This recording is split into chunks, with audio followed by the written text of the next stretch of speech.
Jangan sembah namaku, jangan sembah sifatku, jangan sembah af'alku, sembahlah aku. Jumpa lagi di channel Mbah Mun Ajat Karimullah, sebuah channel yang membahas tentang tasawuf dalam perspektif ilmiah wa amaliyah. Ini bahasan yang paling fundamental, paling pokok, yaitu tentang Tuhan. Sebagaimana tadi yang saya sebutkan, itu adalah maqalah masyhur di kalangan sufi. Dan bahasan ini menjadi makin menarik karena akhir-akhir ini kita dipertontonkan dengan diskusi-diskusi yang cukup memanas terkait dengan agama, yaitu sebuah kelompok dari anak muda yang dengan berdasarkan akal dan logika menanyakan eksistensi tentang agama. Kemudian di sisi lain, ulama-ulama syariat tentu akan kewalahan menghadapi argumen-argumen logis. Baiklah, kami akan mencoba mengelaborasi perbincangan yang cukup memanas tersebut. Bahkan kalau kita cermati, perdebatan tentang Tuhan itu sudah sejak zaman dahulu kala. Maka dari itu melahirkanlah aliran-aliran akidah, aliran Jabariyah, aliran Qadariyah, dan Ahlus Sunnah. Bahkan sesama aliran yang mengaku sama-sama Ahlus Sunnah pun kita saksikan terjadi perdebatan-perdebatan yang sangat signifikan, bagaikan timur dan barat, bagaikan atas dan bawah, bagaikan hitam dan putih. Yang satu kekeh menganggap Allah di atas ars, yang satu lagi beranggapan bahwa Allah tidak bertempat. Akhirnya tidak pernah selesai dengan argumentasi yang masing-masing. Kalau kita cermati lebih dalam bahwa Al-Quran itu lebih dari separuhnya adalah menginformasikan tentang Tuhan, baik itu terkait dengan nama, sifat, af'alnya maupun zatnya, itu lebih dari 50%. Bahkan pernah saya baca sebuah literasi itu sekitar 3.800 ayat itu terkait dengan ketuhanan. Atas dasar tersebut, maka sesungguhnya Tuhan itu bisa dikonstruksikan dalam berbagai perspektif, dalam berbagai konstruktif, sehingga pastilah ketika kita memahami Tuhan dalam perspektif di alam realitas, selalu ada perbedaan, selalu ada pertentangan, karena itu adalah sifatnya relatif. Sudut pandang itu adalah sifatnya perspektif, jadi sangat dipengaruhi oleh banyak hal. Sebagai contoh, wal awalu wal akhiru wad dohiru wal batin, Allah yang awal sekaligus yang akhir, yang dohir sekaligus yang batin. Ini kan saling menafikan, sehingga memang pasti tidak akan ditemukan satu titik temu kalau dalam pemahaman perspektif. Kemudian Allah di atas ars, sangat tinggi, sangat jauh. Tetapi di sisi lain Allah lebih dekat dari urat lehermu. Itu sangat bertentangan dan sangat jauh tempatnya, sehingga tidak mungkin ditemukan jawabannya kalau bahasan kita masih dalam perspektif akal rasional. Biar lebih clear, mari kita secara pelan-pelan membahas hal ini. Tentu agar pemahaman kita lebih komprehensif, saya akan membuat semacam analoginya. Ini adalah HP, semua orang pasti tahu di dunia ini namanya handphone, dengan segala definisi dan deskripsinya. Ketika handphone ini misalnya terlindas kereta api dan saya menemukan secuil kaca ini, maka orang masih bisa mengidentifikasikan, oh itu kaca, tetapi sudah tidak tahu pemahaman lengkapnya, kaca apakah itu. Pemahaman di level awam hanya tahu itu, tahu sebatas nama, namanya adalah kaca.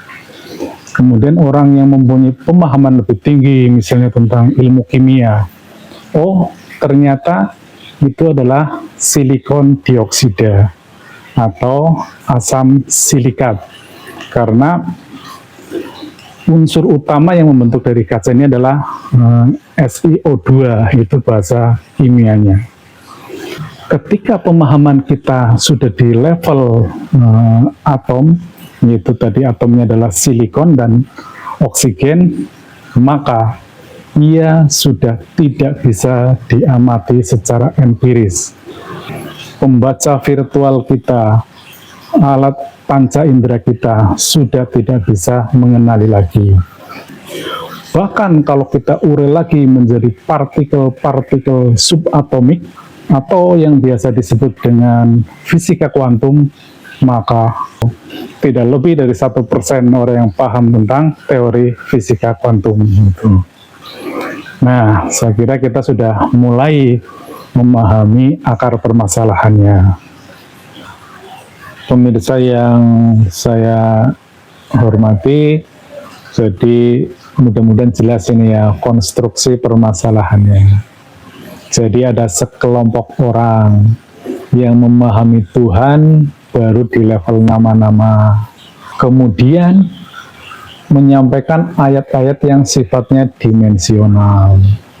Tentu ini menjadi tidak equal, tidak kompatibel.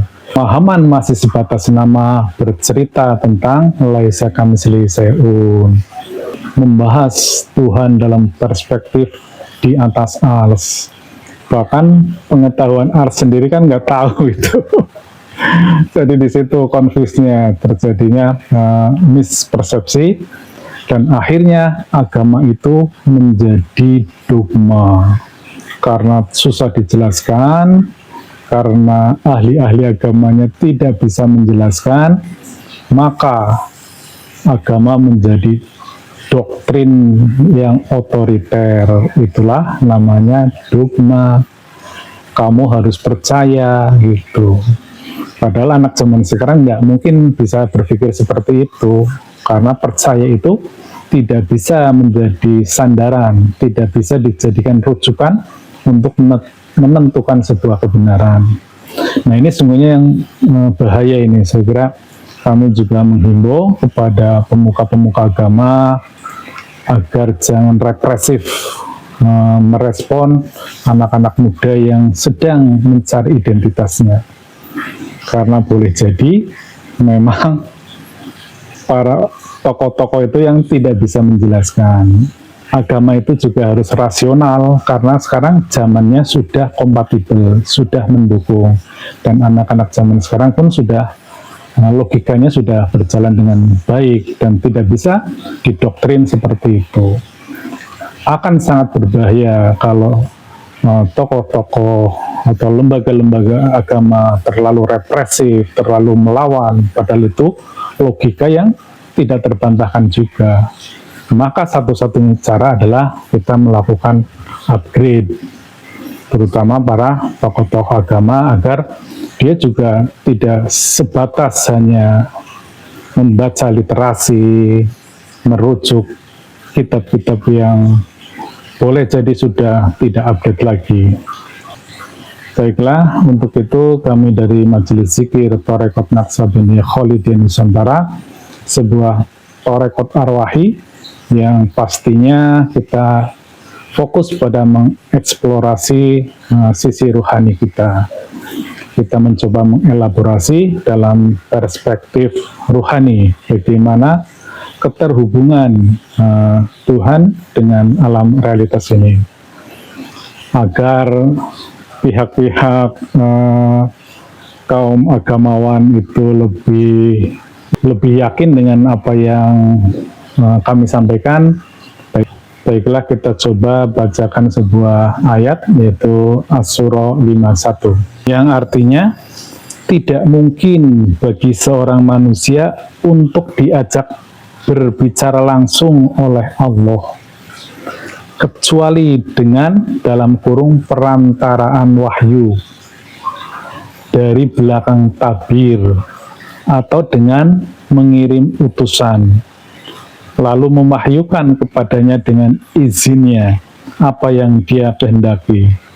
Sesungguhnya dia maha tinggi lagi maha bijaksana. Jadi prinsipnya Allah itu tidak mungkin berhubungan langsung dengan manusia. Dia harus melalui 3 entitas, yaitu pewahyuan, kemudian di belakang tabir, dan dengan utusan. Walaupun di sini di belakang tabir itu kalau kalimatnya min waroi hijab gitu. Ini menarik ini untuk dibahas makna tersebut, karena kami memahami itu adalah ruh gitu. Waro'ah itu banyak sekali nanti akan kita temukan kata-kata seperti itu, tapi nanti saya kira di lain kesempatan. Kita yang dalam hal ini kami akan menyampaikan bagaimana pola kebersambungan antara Allah dengan makhluknya di alam realitas. Jadi Allah itu sesungguhnya adalah laisa kamitslihi syai'un walam yakullahu kufuwan ahad, sehingga tidak terdefinisi, tidak terdeskripsi, tidak dapat dibayangkan, tidak dapat dihayalkan, tidak dapat diimajinasikan, karena dia laisa kamitslihi syai'un. Makanya di alam itu namanya alam maha qadim, alam ketuhanan. Itu di sana tidak dikenal nama. Untuk apa nama? Di sana tidak ada makhluk. Oleh karena itu tidak perlu ada nama, tidak perlu ada sifat, tidak perlu ada af'al, karena sifatnya laisa kamitslihi syai'un. Nah, ini yang harus dipahami. Artinya dengan pemahaman apapun tidak mungkin bisa dijangkau. Orang bukan apa-apa. Semoga paham ini, direnungkan, soalnya harus direnungkan dalam-dalam ini. Nah, untuk Allah bisa berhubungan dengan alam realitas di dunia ini, maka Allah membuat sistem, namanya sistem wasilah, yaitu sebuah sistem kebersambungan antara Allah di Maha Qadim melalui alam Qadim, kemudian bersambung ke alam realitas di dunia ini. Ini adalah hukum-hukum di alam ruhani. Sesungguhnya persamaannya itu ada, hukum-hukum di alam realitas, namanya sunatullah. Itu yang banyak diketahui oleh ilmuwan-ilmuwan, itu ya, hukum-hukum sunatullah. Nah, di alam ruhani ini hanya bisa bersambung kepada Allah yang laisa kamitslihi syai'un melalui sistem wasilah ini, melalui tali ruhani ini. Jadi yang paling di atas itu saya gambarkan ya biar ada bayangan itu. Walaupun ini tidak bisa dibayangkan itu. Paling di atas adalah alam maha qadim, ini tidak terdeskripsi, tidak bisa dibayangkan, tidak bisa diimajinasikan. Kemudian Allah menurunkan, di situ ada alam qadim. Alam qadim itu sudah bisa dibaca oleh hamba-hamba yang diizinkannya. Karena itu di situ sudah alamnya alam cahaya, alam nur, alam partikel dan gelombang, bisa juga disebut sebagai ruh. Karena ruh maknanya juga seperti itu. Banyak ayat-ayat yang menyebutkan bahwa ruh adalah malaikat, ruh adalah wahyu, dan seterusnya. Suatu saat juga pasti kita akan bahas ke sana. Jadi intinya saya ingin menyampaikan konstruksinya dulu. Nah, termasuk juga di alam qadim itu tadi, itu ada yang namanya ruh Rasulullah, atau yang dikenal dengan namanya Nur Muhammad. Walaupun tidak perlu nama juga. Sekali lagi saya sampaikan ya, ketika saya menyebut nama itu adalah sebutan di alam realitas. Jangankan di alam maha kodim, di alam kodim pun itu tidak terdefinisi dan tidak terdeskripsi. Di situ tidak ada nama. Hanya untuk menjelaskan bahwa Allah yang maha kodim, yang tidak mungkin dijangkau, Allah itu menciptakan persambungan namanya alam kodim. Nah, kemudian dari alam kodim itu memungkinkan bersambung dengan alam realitas. Nah, menariknya ini, di alam realitas ini ada sebuah entitas dalam diri manusia, itu namanya ruh. Ruh itu adalah entitas ilahiyah yang ditiupkan ke dalam diri manusia. Jadi hanya melalui ruh itu yang kompatibel bisa bersambung ke dalam sistem wasilah tersebut. Selain ruh itu tidak bisa. Semisal akal rasional itu juga tidak bisa, karena akal dibatasi, akal punya limitasi, dia tidak bisa. Akal itu bekerja berdasarkan membaca virtual, panca indera kita. Jadi ada informasi yang bisa diolah ke dalam otak, kemudian setelah diolah, dianalisis, menghasilkan suatu informasi. Informasi itu kemudian disimpan menjadi sebuah pengetahuan. Kurang lebih seperti itu.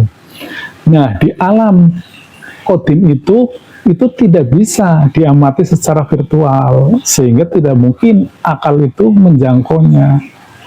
Itu prinsip utamanya. Jadi jangankan mengenal Allah, mengenal rukun iman yang lainnya pun tidak mungkin mampu manusia. Karena rukun iman sesungguhnya itu semuanya ada di alam kodim. Makanya disebut rukun iman. Kemudian orang memudah-mudahkan, mengenteng-entengkan, menggampangkan. Oh, kalau iman cukup dipercaya saja. Padahal itu harus dicapai melalui rohani. Misalnya iman kepada malaikat. Kan kita akhirnya masa bodoh saja. Pernah tahu nggak yang namanya malaikat? Yang penting iman. Itu. Kemudian iman kepada kitabullah. Kita kan akhirnya mengimani mushaf yang dicetak itu. Padahal di lauh mahfudnya itu ada, Quran kodimnya itu ada, yang dalam bentuk cahaya, dalam bentuk nur, dalam bentuk partikel gelombang, dan bisa dibaca.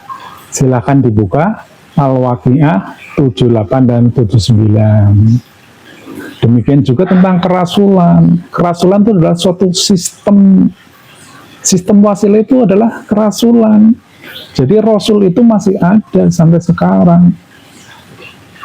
Silakan ditanya kepada ahli-ahli syariat, Rasul itu masih hidup apa sudah meninggal? Pasti jawabannya 1, 2, 3, 4, 5, 6, 7. Tidak satu. Tetapi orang yang mengenal rohani jawabannya satu. Rasul itu adalah sebuah sistem rohani yang sifatnya kodim, ada sejak awal hingga akhir. Yang mewujud di alam dunia ini namanya Nabi, itu yang berinteraksi dengan manusia. Tetapi sisi rohaniahnya namanya Rasul. Sistemnya sistem kerasulan. Itu berbeda dengan sistem nubuat. Itu suatu dua hal yang berbeda, beda dimensi ini. Itu. Kemudian apalagi? Ya seluruhnya. Seluruh keimanan itu ada di alam kodim.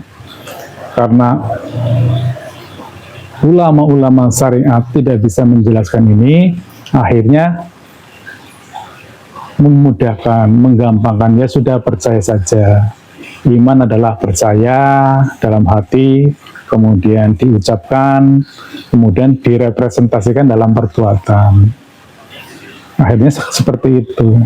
Jadi kami dari Tarekat Arwahi mencoba untuk memberikan warna. Karena ini anak-anak sekarang sudah mulai kritis, bahaya ya. Bahaya kalau dibiarkan mereka akan menjadi agnostik. Karena sungguhnya untuk bertuhan sama tidak bertuhan atau ateis, sungguhnya prosesnya itu sama. Jadi kalau orang-orang yang kritis itu kemudian mencari Tuhannya ternyata tidak ketemu, maka dia pilihannya dua, ateis atau agnostik. Dan itu kalau mau jujur bagi saya lebih baik daripada beragama tetapi tidak berpikir. Gitu. Demikian, jadi sudah jelas ya konstruksinya, kenapa terjadi keriuhan, kegaduhan, dan ini dampaknya akan luar biasa. Kami terus terang dari pengamal Torekot ya menyambut gembira karena itu adalah momentum itu. Ini akan kami prediksi ini akan terjadi sebuah perdebatan yang panas dan akan terus berkelanjutan karena tokoh-tokoh muda yang kritis, yang mempunyai nalar rasional itu akan terus mempertanyakan. Sementara di sisi lain, pemuka-pemuka agama tidak mampu memberikan jawaban. Dan ujungnya nanti akan ada sekelompok manusia yang dicerahkan rohaninya, yang mampu memberikan solusi, yang mampu menunjuki pada perspektif yang sesungguhnya. Kalau kita cermati, hampir seluruh ayat-ayat Al-Quran itu sifatnya dimensional. Bisa dimaknai secara lahiriah, secara syariat, tetapi pada sisi yang lain, dia juga bisa dimaknai secara hakikatnya, secara kodimnya. Banyak sekali. Termasuk yang paling utama adalah ketuhanan ini. Tuhan itu perspektifnya bisa dijelaskan dengan sangat banyak sekali variannya. Misalnya contoh saja untuk menjelaskan. Allah itu yang dohir dan yang batin. Ketika kita menggunakan kesadaran ruhaniahnya, ruhani adalah dimensi tertinggi dalam diri manusia, maka ruhani kita menjadi panglima dalam diri kita. Maka dia bisa memahami alam kodim yang equal, yang kompatibel dengan dirinya. Pada saat dirinya dia berada dalam ordinat 0,00, dia sudah melepaskan keakuannya, atau dia sudah bisa memfanakan seluruh atribut-atribut yang melekat pada dirinya. Dia sudah tidak bergantung atas kemelekatan yang sifatnya relatif, yang sifatnya duniawi ini, maka yang terlihat, yang dia saksikan hanyalah Allah. Makanya itu Allah maha dohir, sedohir-dohirnya. Jadi ketika kita sudah memfanakan diri kita, yang lainnya itu sudah nggak ada, kita hanya seonggok mayat yang berjalan sebagaimana diperjalankan yang maha memperjalankan. Yang dohir hanya Tuhan itu, nggak ada lainnya. Sebagaimana tadi yang saya sampaikan, ketika kaca yang rumus kimianya itu SiO2, kemudian kita pahami dalam perspektif partikel subatomik, maka sudah tidak ada apa-apa. Kaca tidak berbeda dengan batu, tidak berbeda dengan emas, tidak berbeda dengan gas, semuanya sama ketika ada di level partikel subatomik. Demikian juga ketika memahami Allah, ketika kita sudah sampai pada kesadaran rohani yang sangat presisi di ordinat 0,000, maka seluruh entitas semesta ini tidak ada. Yang dohir hanyalah Allah. Demikian sebaliknya, ketika kesadaran kita ada di dalam kesadaran rasionalitas, apalagi kesadaran naluriah, kesadaran alam bawah sadar, maka yang terlihat adalah benda-benda yang bisa dilihat, bisa disentuh, bisa didengar. Dan Allah di situ statusnya menjadi maha batin. Demikian juga memahami Tuhan di atas ars, kemudian di sisi lain dia lebih dekat dari urat leher. Itu adalah ayat-ayat dimensional. Penjelasannya ya bersama tadi, bahwa ini hanya secara rohani yang bisa menjelaskan ini. Secara dohir Ya tidak mungkin, tidak kompatibel kan. Dohir itu kan baseline-nya akal rasional. Akhirnya kan peristiwa Isra Mi'raj itu dimaknai sebagai naik jet dengan kecepatan yang amat tinggi dan namanya buruk. Dan sesungguhnya mau pakai penjelasan apapun ya amat mudah dibantah kalau pemahaman-pemahaman akal rasional. Nah, kalau Tuhan lebih dekat dari urat leher, ngapain jauh-jauh ke ars itu? Mudah sekali ujungnya kalau kita hanya istilahnya apa ya, berargumentasi itu. Cuma bukan itu maksud kami, bahwa Allah itu menciptakan semesta ini adalah paralel multiverse itu. Jadi yang selama ini berkembang di masyarakat yang dipahami adalah alam realitas, dan ada alam di balik realitas ini, yaitu alam rohani. Demikian sekaligus juga saya menghimbau kepada teman-teman yang banyak mengeksplorasi di sisi rohaninya, biarkan anak muda yang kritis dengan para tokoh agama itu mereka saling dan silang pendapat, biarkan itu. Dan ini adalah momentum bagi para penganut tasawuf, para penganut ilmu ruhani, bahwa ini adalah saatnya atau era kebangkitan tasawuf. Dan dari situlah kami melihat akan terjadi titik balik bahwa manusia itu harus tahu jati dirinya. Kemudian ada faktor strategis yang akan mendorong kondisi tersebut, yaitu nanti terciptanya artificial intelligence, di mana kecerdasan manusia itu bisa dimanipulasi oleh sebuah robot itu. Orang yang ahli tafsir, penghafal Quran, hadis itu nanti akan kalah secara telak oleh sebuah alat yang namanya aplikasi. Itu tidak akan lama itu. Jadi sekali lagi, mari teman-teman tasawuf berunjuk diri untuk mencerdaskan umat ini bahwa manusia adalah makhluk yang paling unggul di muka bumi. Makanya Allah memposisikan kita ini sebagai khalifah di muka bumi, dan yang paling genuine dalam diri manusia, yang paling otentik, yang tidak bisa dimanipulasi, yang tidak bisa dipalsukan, yang merupakan percikan ilahiyah, itulah ruh. Maka dari itu, melalui eksplorasi rohani kita sebagai manusia akan tetap menjadi ciptaan Tuhan yang paling sempurna. Ilahi anta maksudi wa ridhoka matlubi. Wassalamualaikum warahmatullahi wabarakatuh.